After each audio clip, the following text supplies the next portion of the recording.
And this evening, we're going to kind of dive into some of those aspects. And also, at the same time, it's one thing to recognize what we need to kind of strip away. And then there's this beautiful invitation of what would it feel like to be a little bit more free? What is that experience like? And a lot of this chapter invites us to seek solitude, to seek the places where the practice can kind of come to us more clearly. And one of those places is just here, right? We could be anywhere scrolling our news feed, but we're here. We are taking and choosing refuge right here. And that's such a beautiful opportunity. Of course, being on retreat can also support that. But I think it's really nice to consider the ways we weave it into the day-to-day.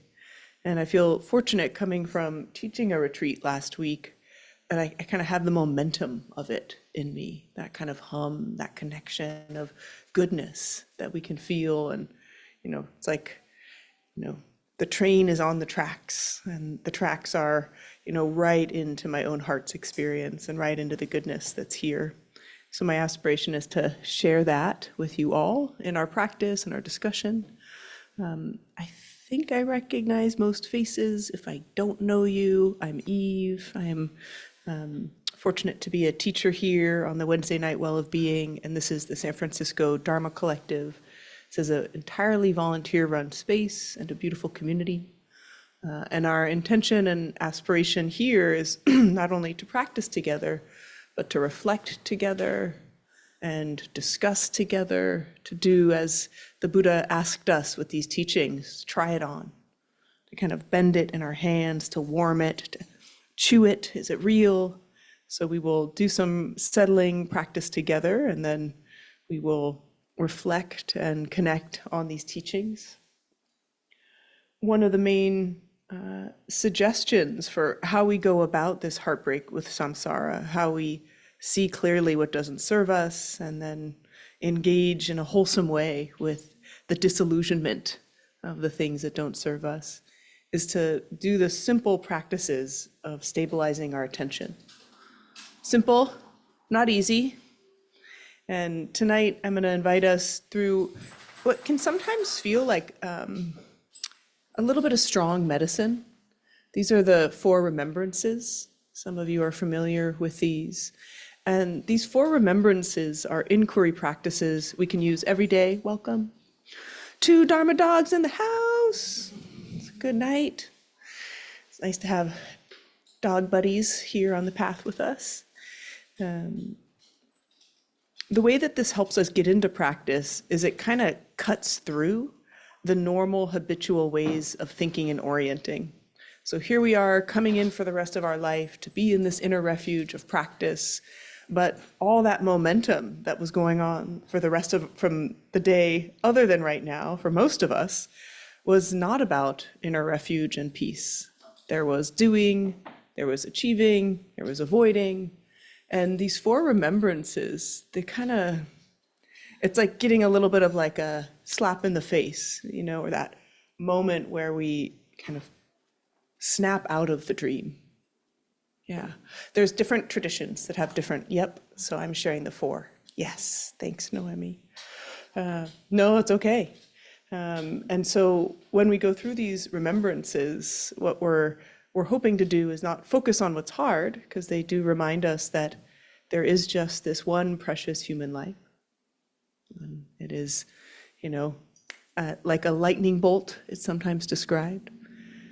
Also a reminder to us that everything we love, including our body, our friends, our work, everything, that we will lose. That is the nature of it. A reminder that there is a very big impact, not only for the actions that we are exerting in the world, but even for our thoughts, right? We think about stuff. I was teaching a group of healthcare providers earlier today on stress, and we were discussing the difference between savoring what feels good and ruminating on what feels bad. And it's really weird that ruminating on what feels bad is so much easier, right? Like if I was like, keep in mind all day your loved one who's sick, your job that's insecure, the thing you don't like about yourself, you're like, got it. All over it, already happening. But I'm like, how about you remember one good thing that happened? And you're like, what? Were you talking? I was thinking about something else. And so just this ability to recognize the way that we energize our thoughts and the types of thoughts we energize make a huge difference in our lived reality, right? And that's karma, very simple. Our actions, our behaviors, our thoughts, they all have a consequence. And then the last of these, and this is really the topic of the chapter, is that samsara never delivers. That chasing after something outside of us that we hope will make us feel happy and fulfilled, and trying to avoid that which we think is going to be horrible and difficult, keeps us in an ongoing cycle of distraction, essentially. And that is not a source of our enduring happiness. So those are our four remembrances, and I'll repeat them each twice. And the instruction with this kind of practice is, instead of, thinking about it like, yeah, she's got a point. I do kind of keep thinking about all that negative, like no thinking, just hearing it, almost as though when you hear a song, you let it sink into you. And you're not like, I wonder who produced this. Is that two guitars? I mean, some of us music nerds might do that, but to really let it kind of like sink into you and just notice what's there in the body and in the mind, but not that thinking, analyzing aspect. The hope or the intention for these practices that have been taught for thousands of years across different schools of Buddhism is that they help us cut through that habitual, self-oriented way of thinking, and we can arrive in practice. So that's our kind of preliminary way in, and then we'll focus on this kind of dropped in opportunity to be with the breath and be with the body. So that's your sneak preview. Any questions? Because again, especially if this is your first time with that kind of inquiry practice, that could be new and unfamiliar. So any questions or comments or otherwise for remembrances? Ready to contemplate these difficult things in order to find the solace of our inner being? Yes. Okay, let's do this. So, especially if it's your first time, but even if not, giving yourself a time to really orient to the room. There are, if this is your first time, bathrooms and tea that would be great to use after our meditation, but if you need to do so, no problem. We have a wonderful meditation support, which is 24th Street, kind of often giving us an opportunity to snap out of our rumination and listen to something we think we don't like, but feel assured that we have Sarana at the door, so we are safe, we are okay to be here together. And then if you need another cushion or a blanket, there's plenty up there.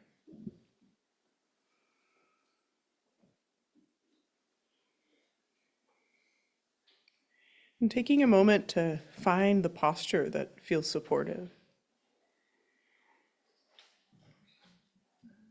And if there are no more cushions, there's some in the back room too. And the most simple way I can describe finding the right posture without going through every single point is finding this balance of ease and vividness. So taking a moment and noticing, is there anywhere that already feels at ease? Maybe a softness in the face or the chest or the belly.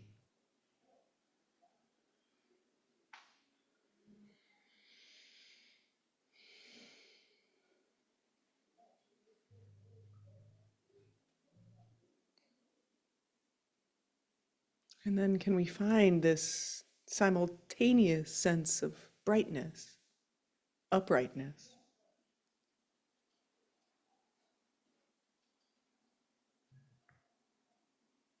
Maybe a sense that the body feels lighter somehow, or that the spine feels nice and upright.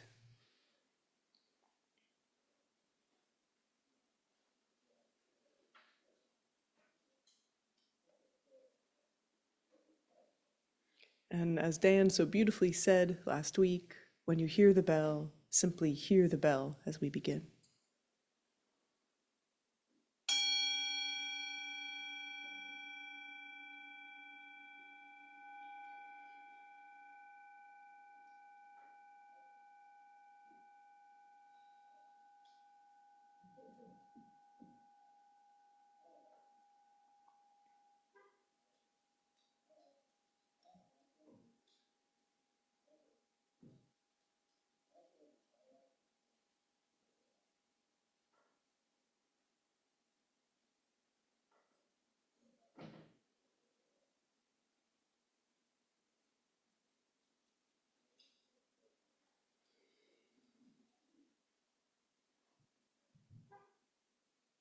You could almost imagine the particles of thoughts, ideas, images, like beautiful little snowflakes, so unique, but ultimately without any form.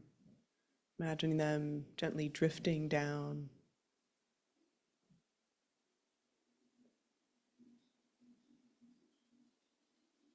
melting away.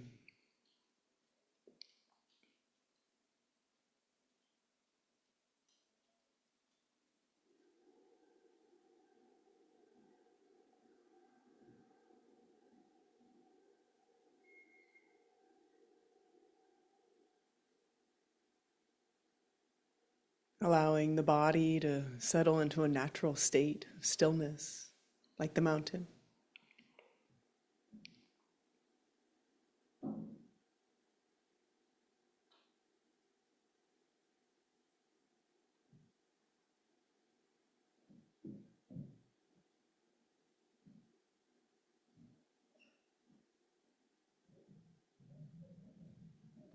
Intention and awareness invited downward, energetically downward. So not at the head centers, but almost as though all that energy from the head could be gently flowing down, melting, establishing our sense of self distributed through the body, not behind the eyes and between the ears, but settling the body, feeling the body from within the body.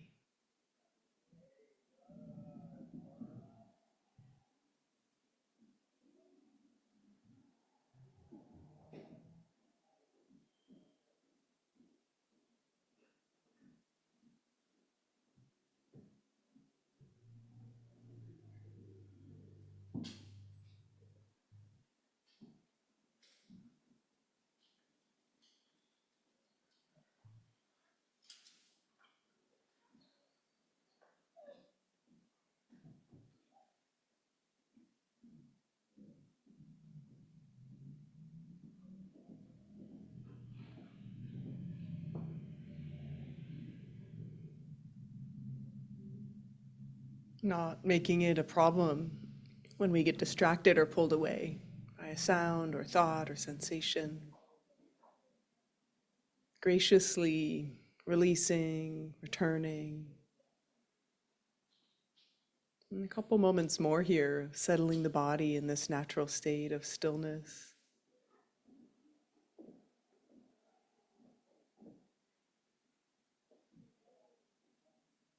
We're not physically moving, but we can choose to also invite stillness as the felt sense in the body, the posture that can be reflected in the mind.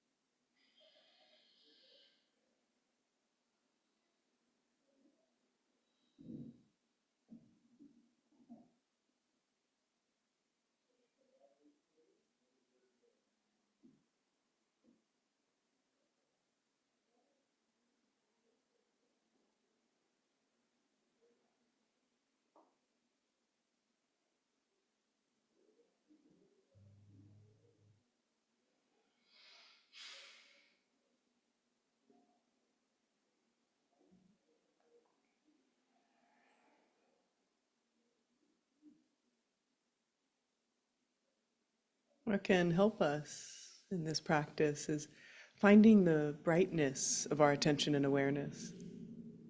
It could be easy when we're in the body to kind of space out or get dull. But feel the vibrancy, the effervescence of being in the body, vital energies of the body, while still maintaining this sense of stillness.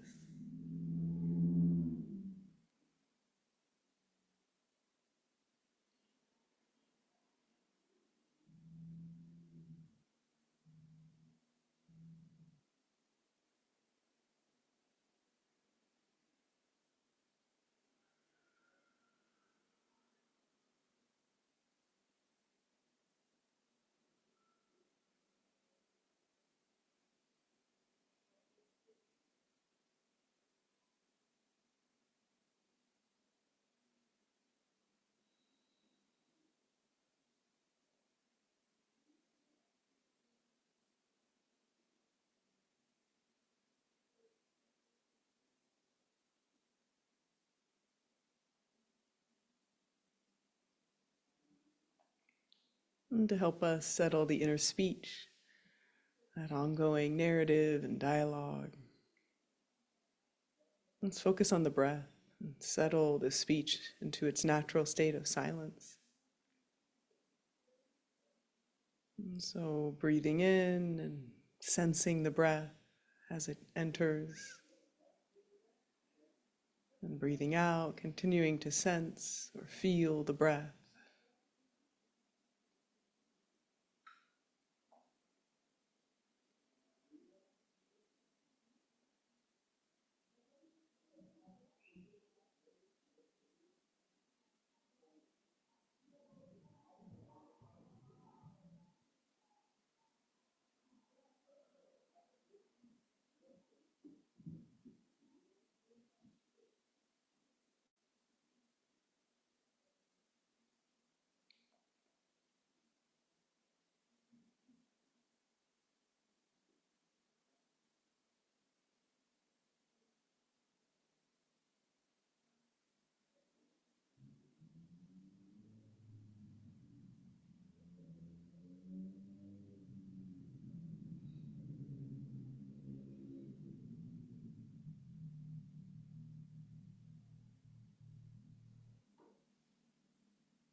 Could be there's a quality of sweetness in sensing the breath. Just this simple, humble practice of attending to that which is the very source of our living being, which doesn't require any of our attention, thankfully, in which we then offer this attention.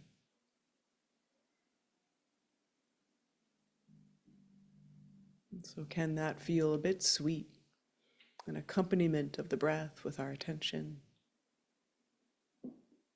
And so easy to attend to that which we cherish or adore. Considering, is there an aspect of our breath we can feel that kind of care for? Each breath.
Feel, sense, or imagine the foundation of our body settled into some semblance of its natural state of stillness.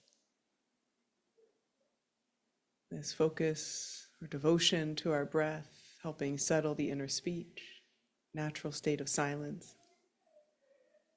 And then inviting this natural state of the mind, warmth and openness. What Wangyal Rinpoche calls these three precious pills: stillness, silence, warmth and openness.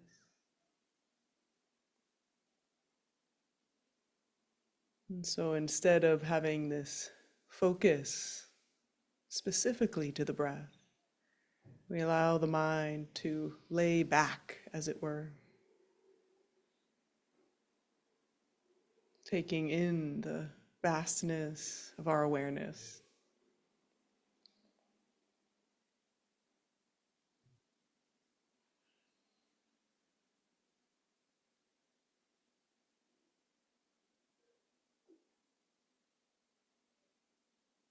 As though gazing upon the night sky and also being the night sky. This openness, this invitation towards depth, but infused with the warmth that is our intrinsic nature. So a warm, loving awareness, presence.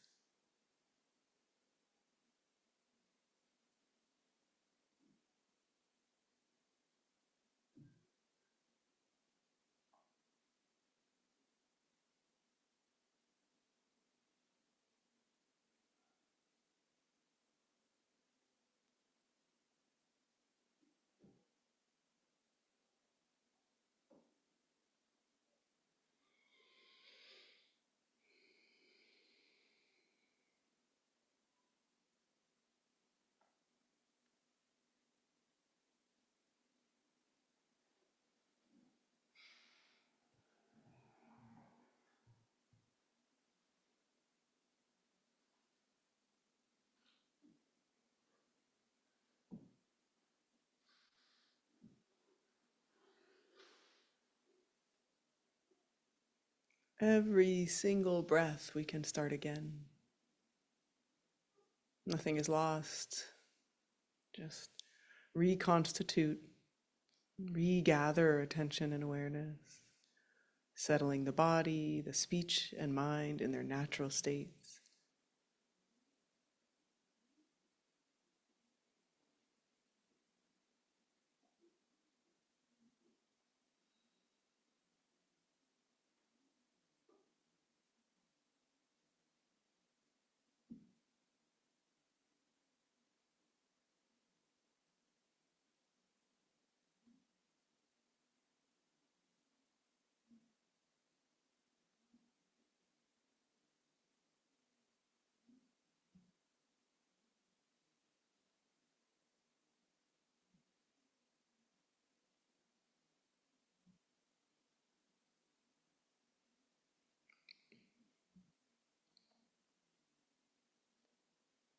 And now we've settled in a bit. We'll shift to this practice of reflection, sometimes described as these four turnings of the mind. Each one of these phrases could be the object of meditation, helping us see more clearly, helping us establish our ground, our presence right here.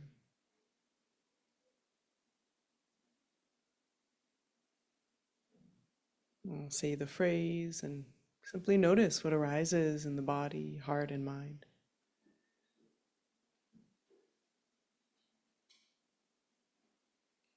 We have but this one precious human life.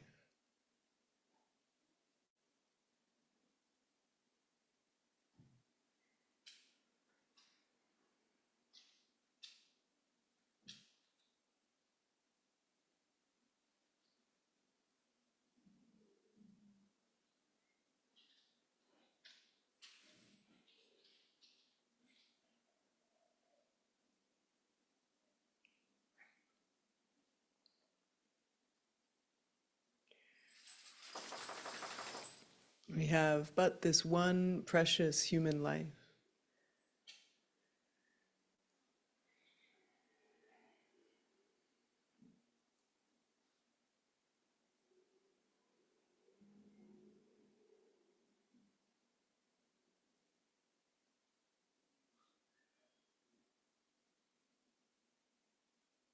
In this human life, everything we love will be lost.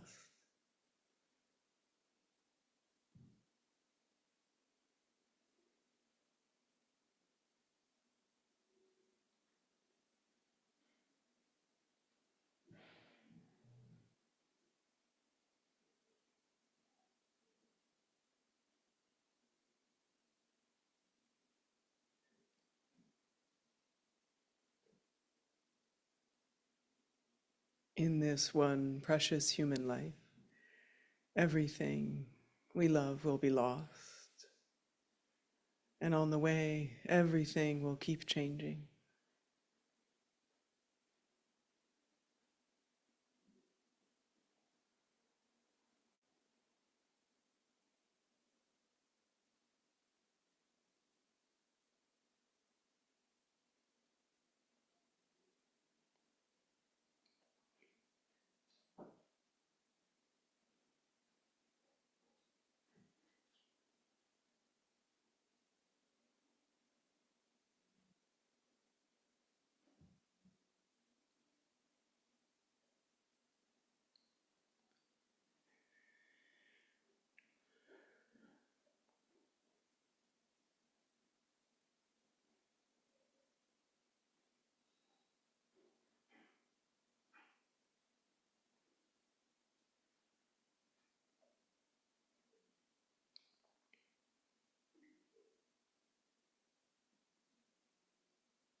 All the actions of body, all the words of speech, all the movements of mind, they all have an impact.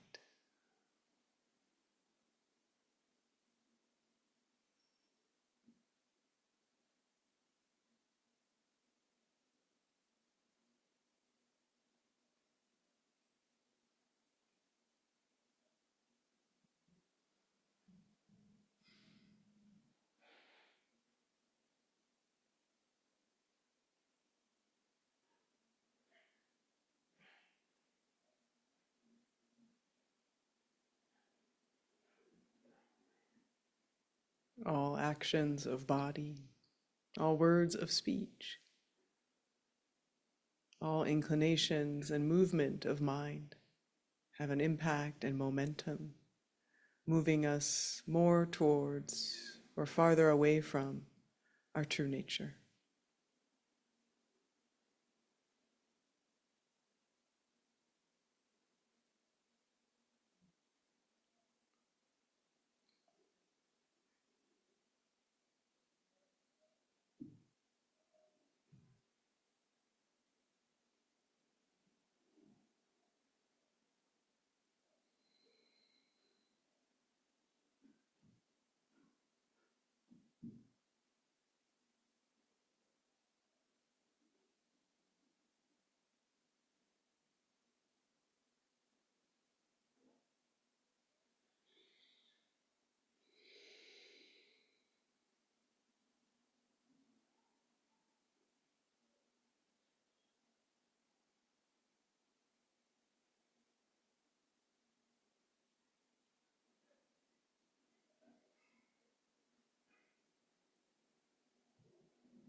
Samsara will never provide safe ground. Trying to escape what is difficult or achieve what feels safe and meaningful will always keep us on the move.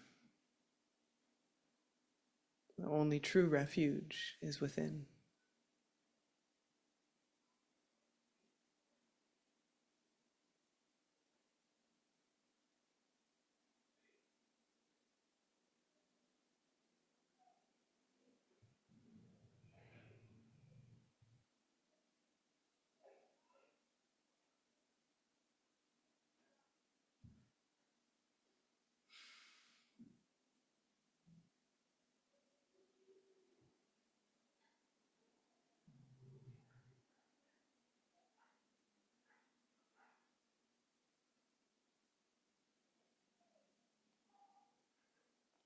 The cycle of samsara can keep us fully occupied away from deepening and cultivating inner refuge.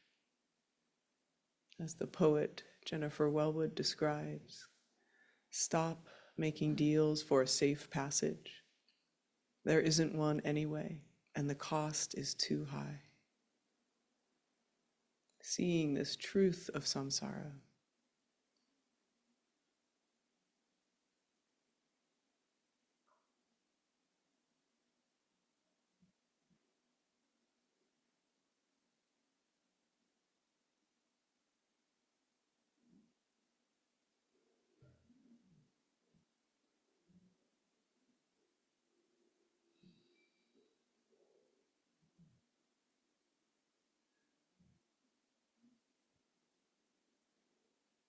given the impermanences of this life and everything within it, the interconnection of all behaviors, thoughts, feelings, this rare opportunity for practice and cultivation, so precious. Let's use this reflections and inquiry to motivate us right into the breath.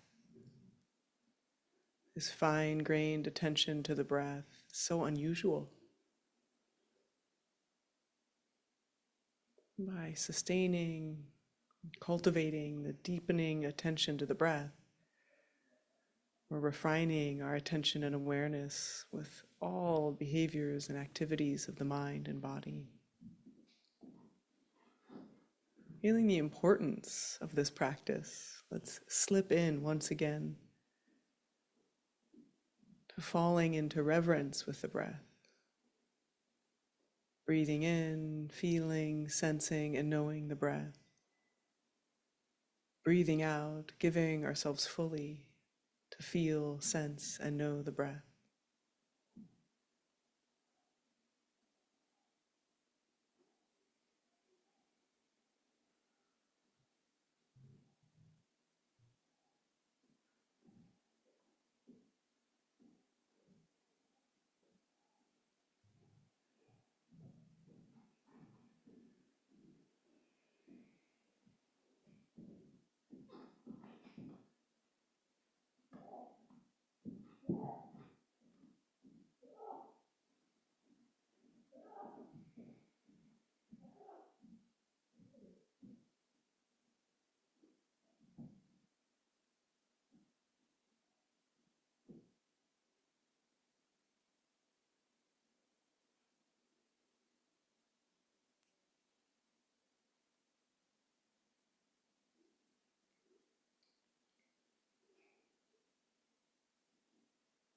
Being very honest and humble with our attention and awareness to the breath.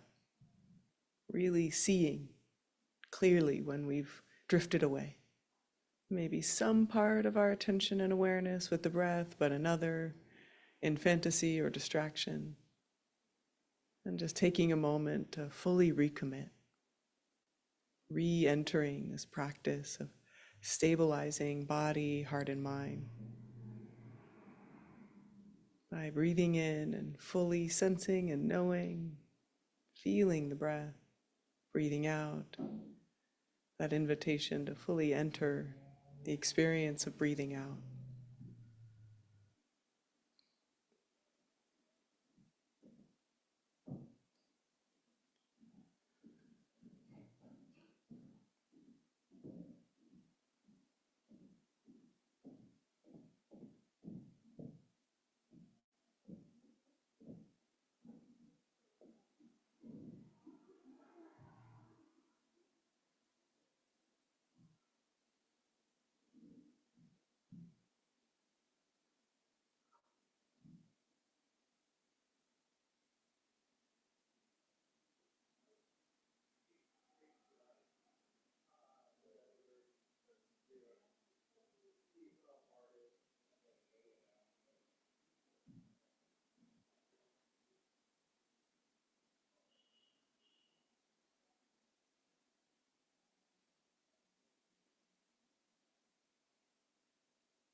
Again, noticing, is there a sweetness in being with the breath?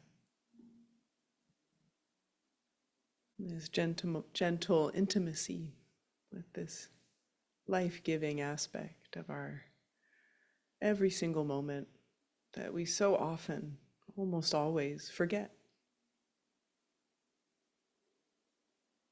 But instead, this noticing, this savoring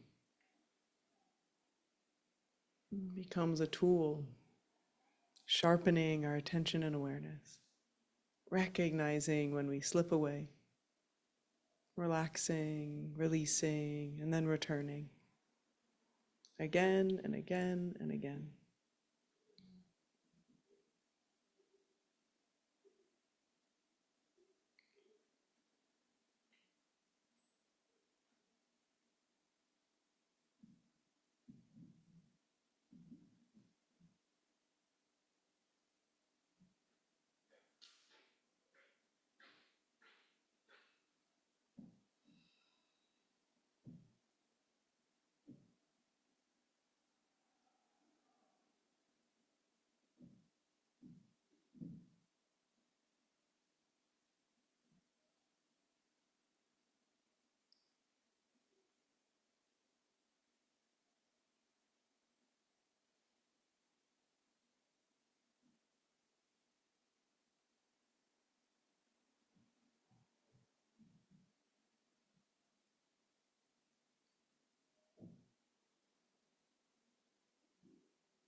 Thank you for your practice.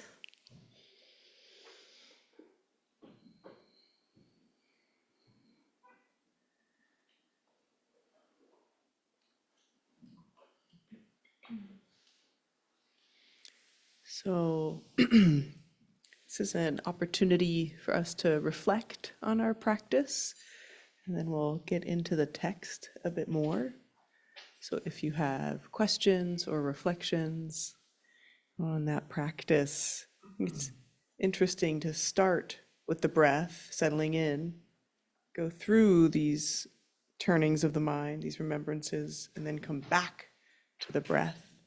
I'd be curious to hear how that was for folks, or any other questions. And for people in the room, please use this mic in the center so our friends at home can hear.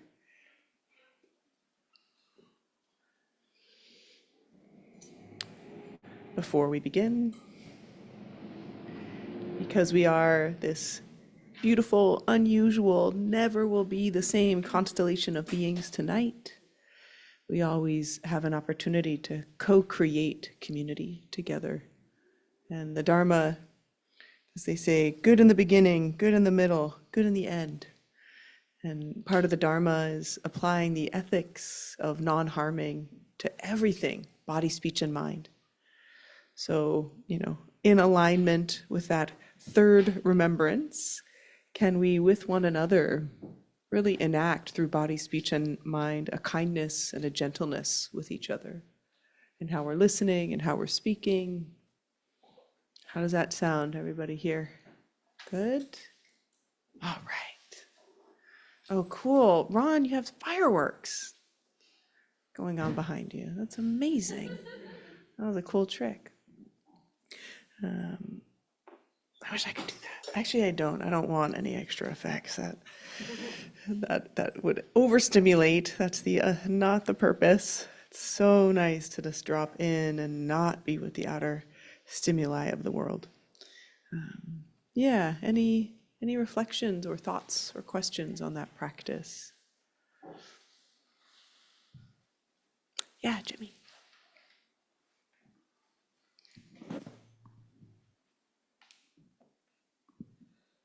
These four turnings of the mind, or it's sometimes referred to as the four preliminaries. Yeah. And they're a part of my daily practice, the recitation of them. But I rarely, if ever, contemplate them during my practice. They've sort of become this rote thing, Yeah. you know. And while I remind myself, and I really like the gratitude that's implied in the first one, this Yeah. precious human life, and the reality of everything changing and passing away, and the reality of me being responsible for the consequences of my actions and behavior, and the reality that nothing is completely and permanently satisfying. Yeah. And it's, you know, over time, over the years of reminding myself of this over and over and over again, it starts to become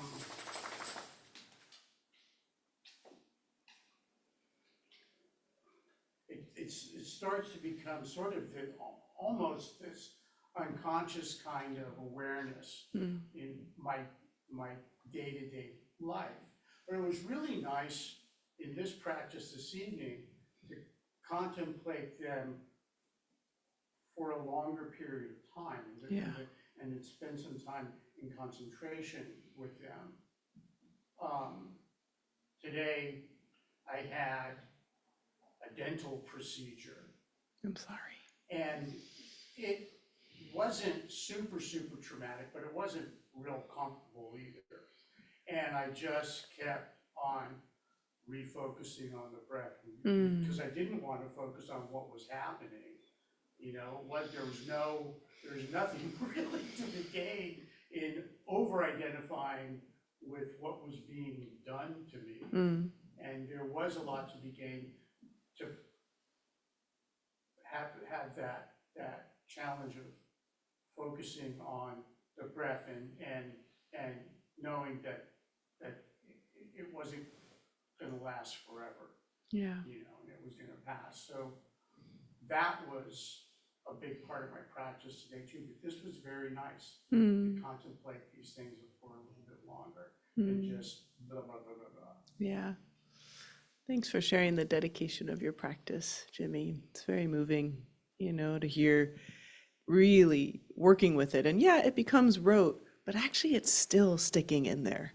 Like the jingle you hear in the background and you're like, I don't know the words to that song. And you actually know, like, right? Because you've heard it so many times. Like, it does sink in there. And it is nice to mix it up, I think. And it's funny, I was noticing, and I noticed whenever I lead this practice, I'm like, oh, this is mean. I don't want to do this to these people. As though these things weren't already true before I mentioned them. And there's this kind of like, I don't know, like complacency and like complicitness we all have in not letting the truth of these deeply move us and inspire us. And I get why we don't want to necessarily focus on it. But again, the kinds of stuff we repetitively focus on is usually like much harder. And the intention of why we focus on it in order to help us sustain, develop, and like get into our practice more. I don't know, has anyone here noticed that when you're really heartbroken, that sometimes practice is actually like easier in this way? Because there's no like future hope. There's no like thing you're thinking about. You're like, no, it's all fucked. Right here, down on the ground. You know, not the acute anguish being like you're protesting what happened. Like you're like, nope, I'm dumped. That's it. Like it's over. Or I dumped someone or whatever it is, like in it. And there's just that kind of cutting through. It's so hard. Being someone is so occupying. And it gets in the way of just breathing and being with the breath. I noticed today something interesting as I was kind of trying to find the sweetness of the breath, just it being kind of the summer, and just bought some beautiful organic fruit, and there's the cherries, and maybe it's just in the air, but it's like I could almost sense the sweet fragrance of breath. You know, like it had that kind of quality of being a full-bodied experience, not just this thing you kind of do without thinking, thankfully, all the time. So there's a lot we can kind of get out of it. Yeah. Other questions, reflections? Yes, Ulysses. I can't tell, there's something on the Zoom screen, but I don't know what it is. Even with glasses, I don't think I'm. Oh, okay. Yes, we consent. Thank you. I was just reflecting on the part where you said, this is the only life. And I'm very comfortable with like impermanence and, you know, life going on. But that just like made me really sad. I believe in reincarnation. I believe that I'll be back. But I'm like, yeah, this is the only life that where I'm going to experience this. Yeah. And it's going to be, you know, if what I believe is to be true, it won't be the same. And I was like, oh man, I better do good. But yeah, it just, I got hung up on that for a little bit. And I was just like, yeah, that's right. It's, this is the, you know, I don't believe that we only get one shot at it, but one shot in this form, I guess. Yeah. Thank you. That's beautiful to actually feel the tenderness again, because like, you know, this is not news, right? And yet to like have the spaciousness or the availability to really feel it. And I think that sadness is such a ally on the path. You know, that kind of, you know, aspect of sadness that connects us to all beings too. Like that unconditioned heart of sorrow. Like all of us will be sad because all of us will have to leave this life. And well, there's something very sweet that, you know, there's enough about this life you enjoy that you want to be in it, right? Which is, yeah, it's an interesting one. Again, that balance between feeling the preciousness so that we're motivated, but not feeling the preciousness so that we grasp, right? So, yeah, thank you. And then how did it, you know, unfold with then just focusing on the breath? Was it still there, kind of looming, that sadness? Or?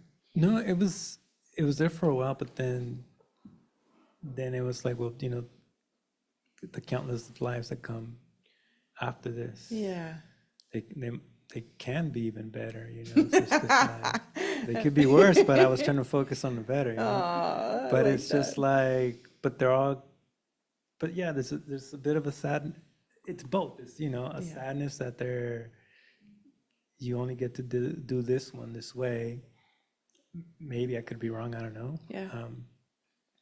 But you know, but we get to do it again. Yeah. You know. Yeah. Until we become enlightened, we choose not to come back. But or we just keep coming back even after we're enlightened. Which is, that's the Dalai Lama's big inspiration to us, you know, like as long as space remains, so too shall I remain to alleviate the suffering. And I have a very strong sense you're going to keep coming back. Maybe. I do think, I know I've shared this really out there idea. This is backed by absolutely no Buddhist ideas or scientific ideas, that in between some of our harder lifetimes, those of us who've chosen to be bodhisattvas, meaning awakened Buddhas, compassion warriors, who really come to alleviate suffering of others, we take a couple lifetimes off to be house cats. Because that's how I understand why these little beings are so sweet and loving. And I'm like, you guys are definitely bodhisattvas on like, you're like a tap out lifetime. You know, so. My cats are definitely bodhisattvas. Yeah. Yeah. And you know, it is not hard. It is hard to not feel weary, right? Like this lifetime's already quite a lot.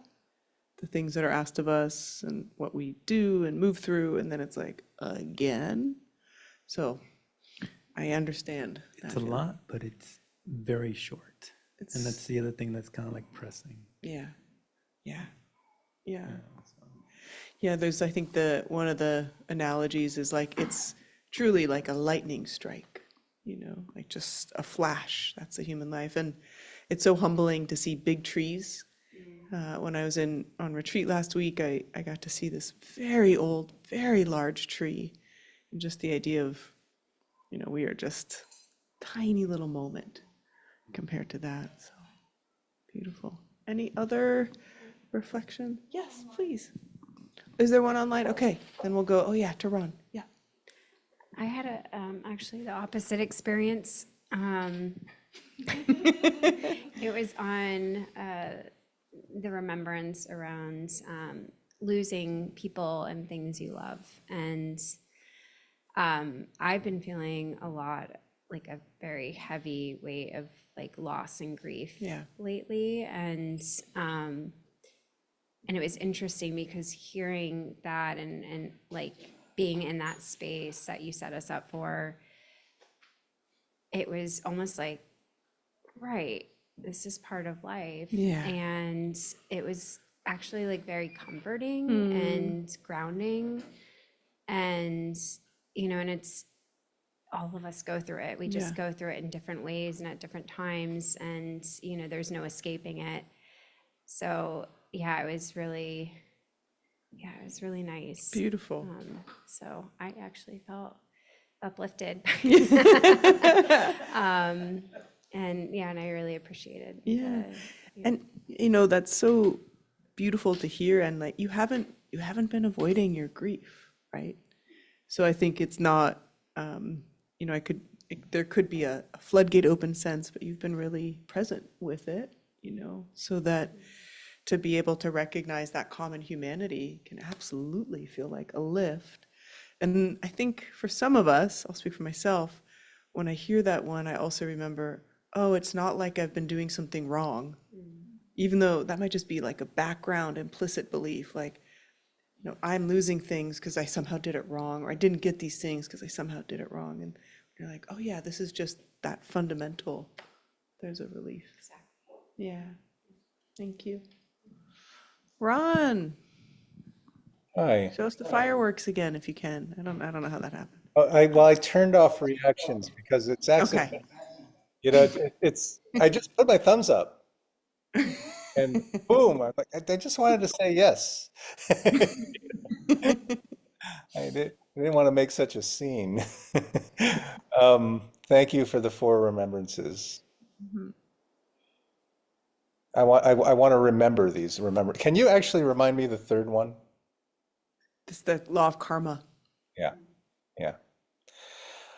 Yeah. So as this was happening, it felt very clarifying as to why we're here and being present. And it seemed and then there was a point where it felt like this is actually all I need. Mm. Like the Four Remembrances seem like enough. You know? Um, it is very clarifying as to uh, how important and vital what we're doing is. Yeah. So it was a deep meditation. I loved it, even though I have a lot going on in my head, and I kept falling out and coming back to the breath, just Yeah. throughout, right? Um, it was a deep experience, and yeah, yeah, I love this, and I'm gonna, make a point of incorporating it into my practice, and and I was just trying to figure out how many of the Four Remembrances are in that Flaming Lips song. Do you realize? The great Dharma teaching, that song for sure. It is, isn't it? Um, um, yeah, and I thought I had a lot more to say, but thank you. Thank you for that. Thank you. Yeah. Beautiful. So We're going to talk about this heartbreak with samsara. And for those of you who haven't been here every week or recently, no problem. This is this guide to the Bodhisattva way of life, and this text, this 1,200-year-old text that was given in order to be instructions of kind of a little bit of tough love occasionally, like how do we really see the true causes of our own happiness and well-being? And how do we really also see the obstacles of that happiness and well-being? Not gonna lie, it's a little redundant. So if you haven't been here before, it'll be brand new. And if you have, you're like, he's saying this again? I think it's a strategy. I don't think it's an accident, but there's a lot that he comes back to over and over. I know Dan shared this one last week, but I wanna read a couple stanzas. So in this text, there's Shanti Deva, and then there's secondary commentary by Pema Chödrön. And he says, because of loved ones and desire for gain, disgust with worldly life does not arise. These then are the first to renounce. Such are the reflections of a prudent man. So again, this can feel a little bit intense, that both loved ones and desire for gain doesn't allow us to kind of have disgust with worldly life. And this, I've mentioned this before, but this saying that kind of repulsion is the foot of devotion.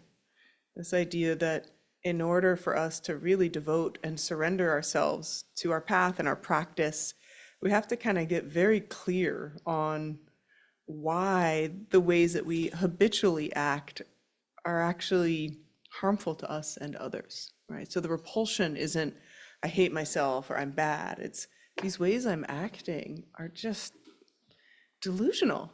They're just not helpful to anyone. And again, this isn't that we shouldn't have loved ones and we shouldn't have ambition, but to stop this idea that this unrealistic hopes that they will be the lasting causes of our happiness and well-being. So he then says, penetrative insight joined with calm abiding utterly eradicates afflicted states. Knowing this, first search for calm abiding, found by those who joyfully renounce the world. So the penetrative insight joined with calm abiding, that's what inspired me to do these preliminary practices tonight, these remembrances, turnings of the mind, and then the calm abiding, which is one of the ways shamatha or attention is translated. And it's such a nice one, calm abiding. So it's not just calm, but it's that like sustaining of it. And it reminds me, Thich Nhat Hanh loves using this term, dwelling in the present moment. Not just being in the present moment, but dwelling in the present moment. And even with the wildness of the mind, who had a wild mind tonight? Right? Everyone else who's not raising their hand was asleep. So, right? I mean, it is. But we can actually still move toward that quality of calm. And it's funny, no matter how many times we have to catch ourselves and come back, no matter how many kind of, think of them as little cars on the thought train, you know, whether it's like a 4-car train or a 12-car train or a 22-car train before we come back. There is a calm right when we come back. Like we actually can cultivate and stabilize that. And this idea that we can really have our palate, you know, longing and desiring for calm abiding instead of distraction, overstimulation. And it's really tough, right? I've used this analogy before, but it's worth saying again. It's like turning from coal to solar energy. So you think of a little town, right? And maybe it's a little mountain town in a valley, and they've been using coal. And that's how they produce all the energy and heat and houses. And there's kind of this like cloud of coal smoke over the town. So that's when we're using our energy of samsara to motivate us. Like, gotta get more, gotta avoid what's hard. It's kind of dirty energy, right? It's kind of obscuring the natural light, but it's what we're familiar with, and it's just what we use, even though it's kind of poisoning us, right? We're overworking ourselves, trying to achieve, and not actually refreshing ourselves with what's wholesome. And we get this beautiful insight and awareness, and we're like, we're going to move to solar as a town. We want to get the natural light. We don't want to pollute. And as we're moving to solar, as we're moving to the clean energy of our own calm abiding, of our own true nature, kind of being able to find that sense of rest and love and joy right here, the cloud's still hanging over for a while. It takes a while for that cloud pollution of coal to move so that we can feel that sunlight of solar. So I love this analogy Alan Wallace gave of when we move from samsara as our motivating force towards our own intrinsic goodness as our motivating force. And then my totally more banal everyday version of it is moving from flaming hot Cheetos to like Mary's crackers. Like, you're like, this is cardboardy. And then you're like, oh, there's so many seeds. Like the texture's great, right? But it's like, how do we get more subtle? And I just know, I think, God, I wish Mace was here. I know that in some public schools, they outlawed flaming hot Cheetos because it was like so hard on the taste buds of these little ones. And they like literally couldn't taste other things. So whichever eloquent version of that story, how do we start to cultivate this thirst, this desire, this longing for that more wholesome aspect of what makes us feel happy and well? He says, beings brief, ephemeral, who fiercely cling to what is also passing, will catch no glimpse of happiness for many thousands of their future lives. Beings brief, ephemeral, who fiercely cling to what is also passing, will catch no glimpse of happiness for many thousands of futures' lives. And thus their minds will have no joy, and therefore will not rest in equanimity. But even if they taste it, they are not content, and as before, the pain of longing stays. So this idea that we're kind of looking for this joy on the outside, we're looking for it, but even if we get a taste for it, even often as we are tasting it, we want more. And it's that wanting of more that's what keeps us hooked. Maybe last chapter, there was that beautiful analogy of that craving or that desire as the honey on the edge of the razor blade. So it's like so delicious as we're shredding our tongue, right? Like we want this thing, but it's kind of stripping us down. And yeah, it's such a human predicament to not kind of feel intrinsically satisfied, like intrinsically good, intrinsically okay. One of the things I was teaching on earlier today with these healthcare providers is what prevents or what are the kind of protective factors against burnout. And there's a couple new studies and meta-analyses out.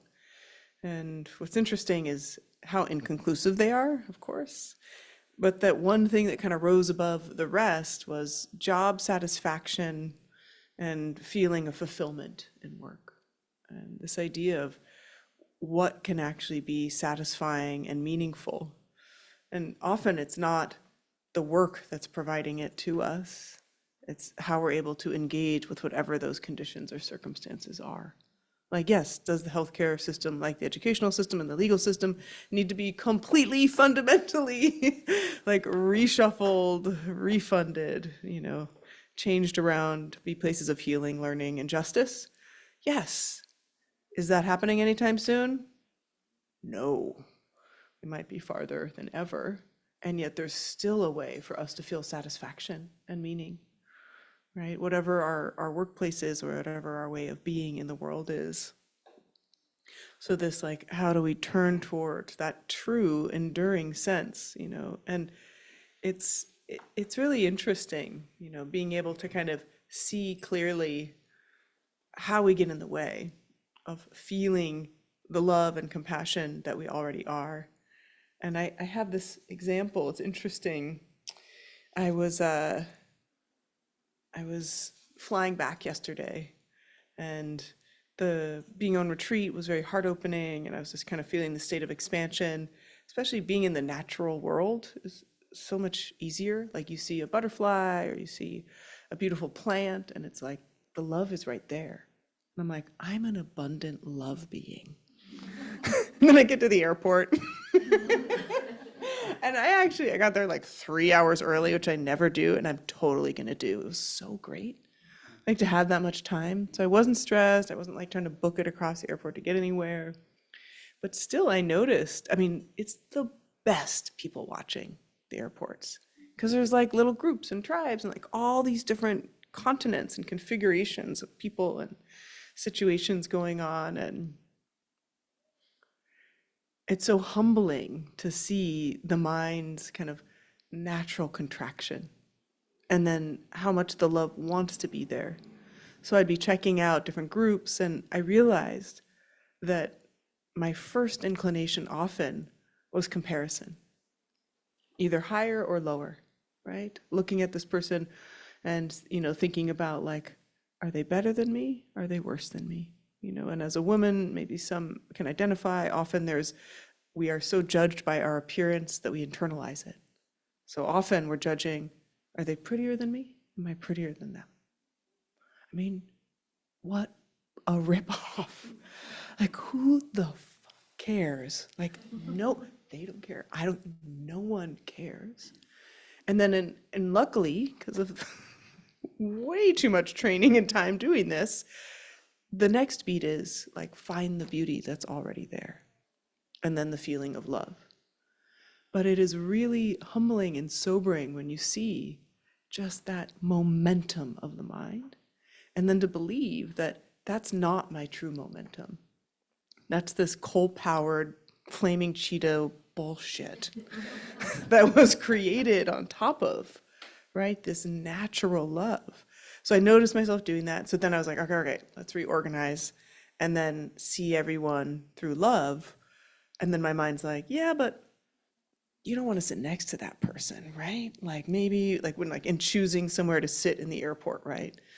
So it's like, yes, can I have love and discernment? Like, do you want to sit next to that group of 5 teenagers who have like, I don't even know how many kind of flavored candied gum, and they're kind of yelling at each other, having a great time, and like I'm delighting in their delight, but I don't want to sit next to them. Like I'm gonna try to do some work right now. So there can be love and then discernment instead of like judgment, then love. And so it's just these like simple ways of seeing the natural momentum of the mind that blocks the love that's already there. And I will probably spend this whole lifetime working on that, but it's much better than just moving through the world in that kind of dreamlike state of comparison and not even knowing you're dreaming. So I'd just be curious from folks, do you see those ways that you're getting ripped off? Do you see that way that sometimes, like, though you're seeking your happiness and well-being, actually it's what is happening is in the way of your happiness and well-being? So I don't even actually know how my comparing another person could be supportive of my well-being, but this idea of I need to be good, valued, important, right? That can really come in. So I'd be curious to hear, yeah, Kimberly.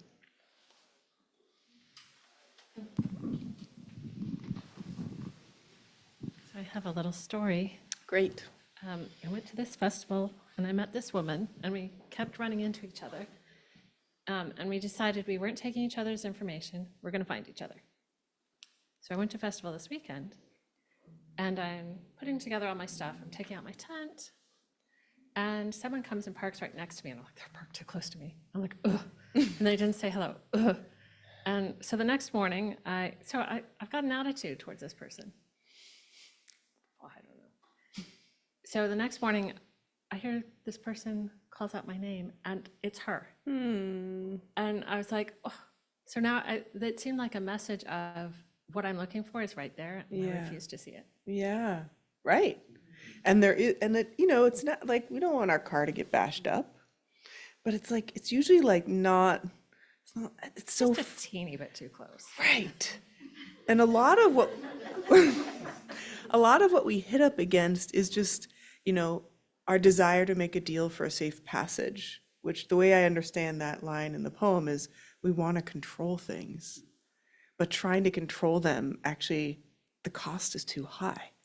Like, oh, they're too close to me, like, fuck them, right? So then they're gone. And then actually they were what you were looking for, right? And there's this, beautiful kind of one of these many apocryphal stories of where would you hide the most valuable jewel in the world, somewhere you would never look for it. It's like kind of tied within the own knots of your own hair. You'd be looking for it everywhere else, like in the dumpster, but it's like right here is where you'd never find it. Like kind of the jewel of our that we're seeking is like right there. Oh, it's so fun. Was it fun? She called out to me and I didn't answer. I was just staring at her because I couldn't believe it was her. And she's like, oh no, it's Jill, we met together. And I'm like, yes, I know. But it was, because in some ways I didn't believe, oh yeah, we're going to find each other again. Yeah. And then it was just like, how did we, I'd last second change my mind where I was going to put my tent. Yeah. And they just kind of went, and there they were. And it was Yeah. like, but she said this kind of stuff happens to her all the time. And it doesn't to me. I mean, it does some, but not as much. And it's Yeah. like, oh, I could use a lot more of that I love that. serendipity. Yeah. Yeah, so now we did take each other's info. Good. Because we decided next time we would, so we did. Yeah. Yeah, but I could use a lot more of that in my life. Yeah, beautiful. And I think, you do hear this a lot, that folks, entering spiritual path, like that kind of serendipity, coincidence, there are no coincidences is a kind of aphorism on the spiritual path. Like the things happen for reasons. And I think that's mostly because if we slow down and pay attention and aren't so distracted, the natural forces of the universe, there is interconnection.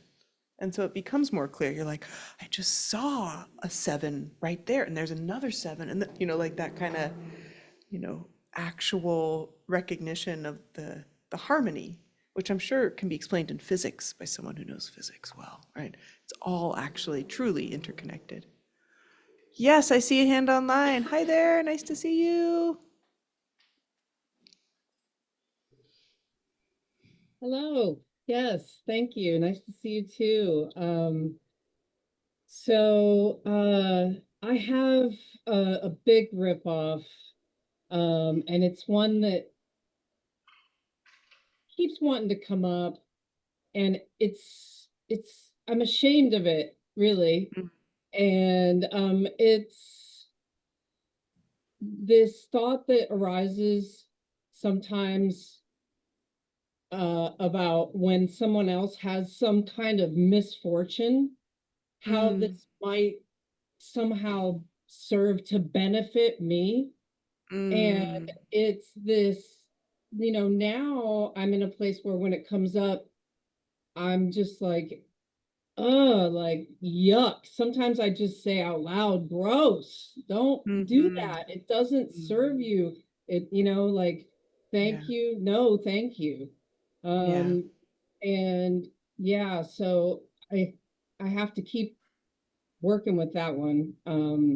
But then the other one was, this road in the bonsai community and trying to be a working artist and a bonsai professional has been very, very challenging. And I recently was talking to someone who was my apprentice at one point, and he's now got a job with my teacher. He just got a job with my teacher.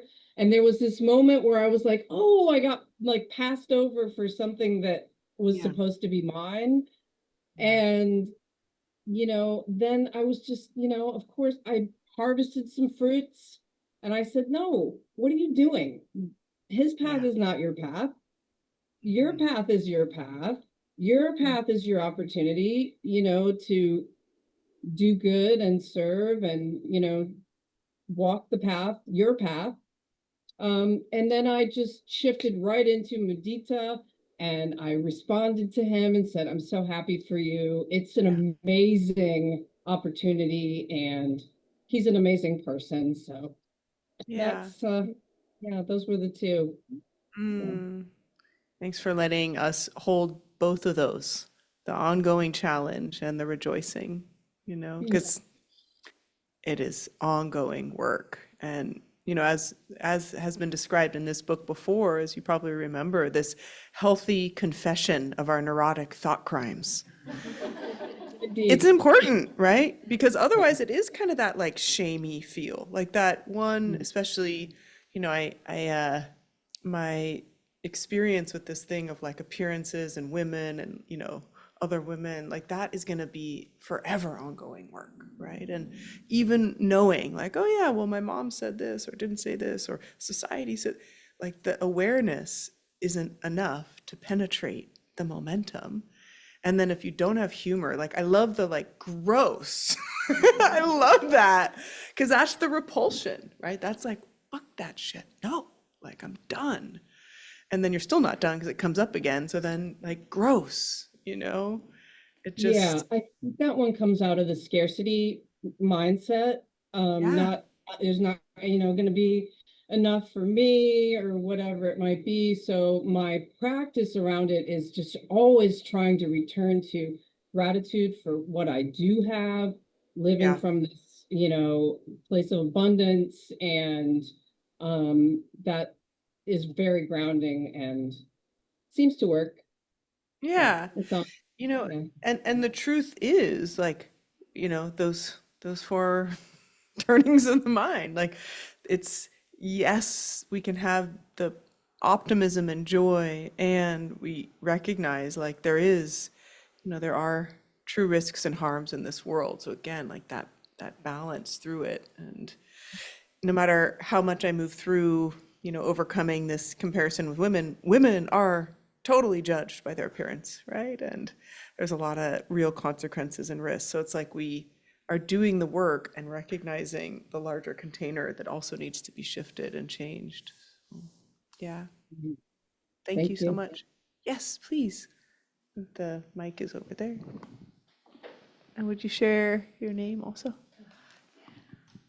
So Nagar, and yeah, I mean, a lot of that resonated. I went to this inner critic workshop, and so you're dissecting kind of what are the thoughts that are going on in your head. Yeah. And it really boiled down for me to two people. One that's like kind of this child that's doing all the comparison to feel worthy and safe. And then there's a judge who's judging and saying you're bad for doing that. Yeah. And Right. so I think like not recognizing that can be pretty damning Yeah. because you're doing this and then you're shaming yourself. Yes. So Yeah, it's the additional arrow, right? The additional pain on top of the pain. Yeah. So how has seeing that, what shifted for you? I recognize they're at battle at all times. It actually kind of just lifted pretty quickly, recognizing the thought process. Yeah. Yeah. But yeah, it's nice to hear that it's more common because sometimes I'm like, do people not have inner critics? Like they don't judge and don't have like what's happening up there? Yeah. And I do think, from cross-cultural psychology, like it can be really different for different predominant cultural beliefs, and it might not have always been this way. And in certain places, it's less individualistic and that collectivistic feel. There's a different aspect. However, in many of these modern places that most of us reside, I don't say Western because that seems a little antiquated, like modern, like Jakarta, Rio, San Francisco, right? The way that modern culture has infiltrated, self-critic is like off the charts. And then the other side of it is narcissism, right? So it's like, I don't know, they're both terrible, and they both reflect this self-cherishing. Whether you're elevating or diminishing, it's this like self-related. And it's so interesting, this invitation to kind of find that which is greater. And in its most simple essence, really is love or openness, or love and openness. And to kind of bring that quality. And I think, again, this is more unfolding for me, but I think it's like the first step. Like often we're trying to find the stable mind, the discerning wisdom, and then love. In my own experience of practice, like the love has to start before the clarity and the stabilizing mind. And that might change or shift for different people at different times, but that, this book is all about the heart of bodhicitta, the desire to awaken for the sake of all beings, as the fundamental first piece. Yes, Noemi.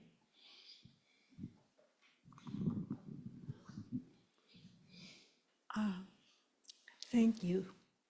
And I resonate with what's been said.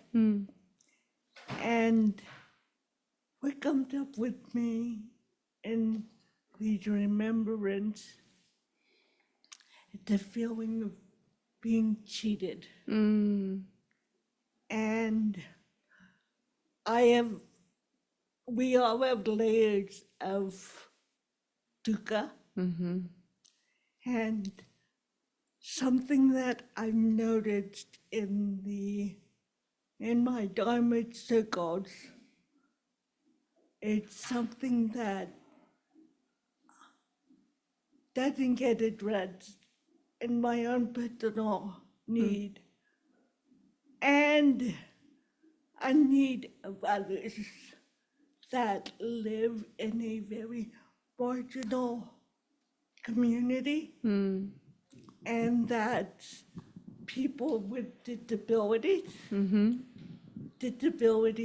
are not talked about in the Dharma circles the way that I think they need to. I think LGBTQ issues get brought up, but I don't think disability. I was on the March 1-month retreat, and a very simple question I had was, what if we don't have all 6 sense doors? Can we be awakened if we don't have all 6 sense doors? Can a blind person be awakened? Can someone deaf? Can someone with neurodiversity be awakened? I was talking to a friend of mine, and she was down south, and one of the women she was with wanted to see. I had no idea, but there was this big, huge statue of Marilyn Monroe somewhere with that iconic white dress in the subway. Anyway, she came up and I said, well, she was very smart, and people don't know that. And then we talked about it, and we got into, and she was very depressed all of her life. And my friend said, yes, a lot of geniuses are depressed. And she laughed at herself, and she said, well, that means I'm not a genius. I said, no, but I guess you are, because you're on the spectrum. And she said, you're right, everybody's on the spectrum. And so I just wanted to say there were layers to dukkha that we don't address. And when you were talking about the airport, that was what I was doing at the 1-month retreat. I was looking at other women thinking, oh my God. And then, of course, they're all younger than me. So I just wanted to share that one layer, these multiple layers of dukkha. Yeah. And I love you bringing it, and the courage to bring it, and to also be so transparent with your heart. I think, I think it is that feeling of being cheated. That's so tender. No, I mean, I'm just really holding that with you, and I feel like that's going to be a unfolding inquiry for me just on that feeling. So, On the other hand, I feel that my disability was a gift yeah, too. yeah.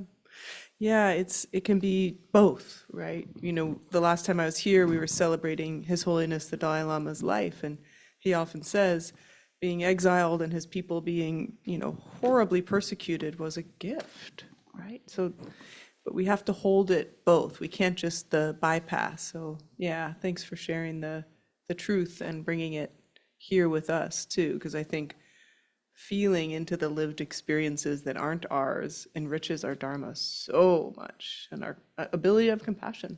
So, yeah. Yeah, everyone who shared their neurotic thought crimes and otherwise, their truths tonight. Yeah, really very moving. So let's dedicate this beautiful energy, taking a moment and coming back into the breath, the body, and softening through the face and the chest and the belly.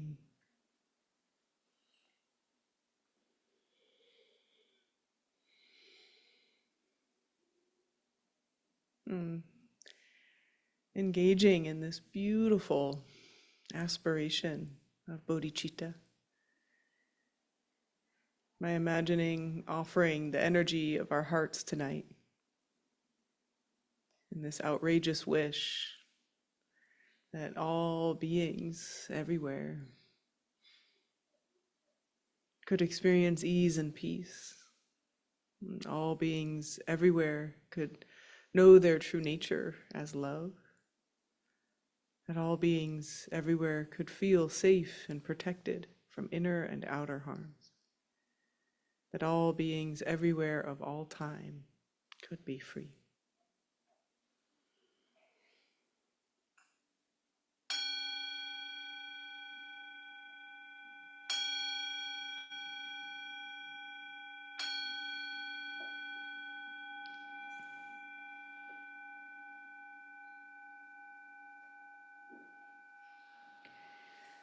Wonderful to be with you all.